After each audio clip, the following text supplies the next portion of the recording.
नमस्कार, खमंग तडका या चॅनलमध्ये तुमचे स्वागत आहे। आज आपण बनवणार आहोत मसाला पापड।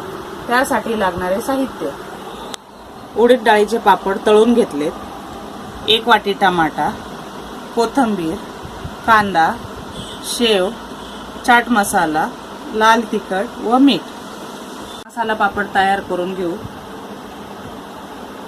पहिल्यांदा कांदा घालू,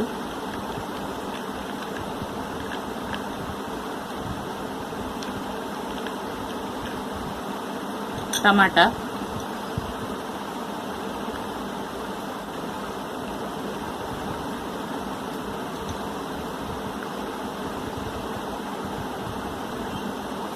कोथिंबीर घालून घेऊ,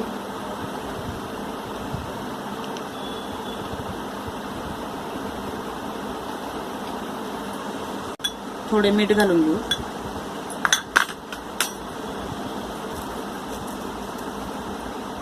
चाट मसाला, लाल तिखट व शेव।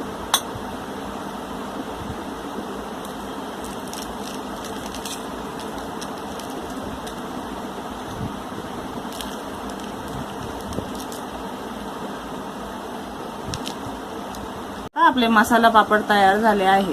मसाल्याच्या पापडाची रेसिपी आवडल्यास खमंग तडका या चॅनलला लाईक, शेअर व सबस्क्राईब करा। धन्यवाद।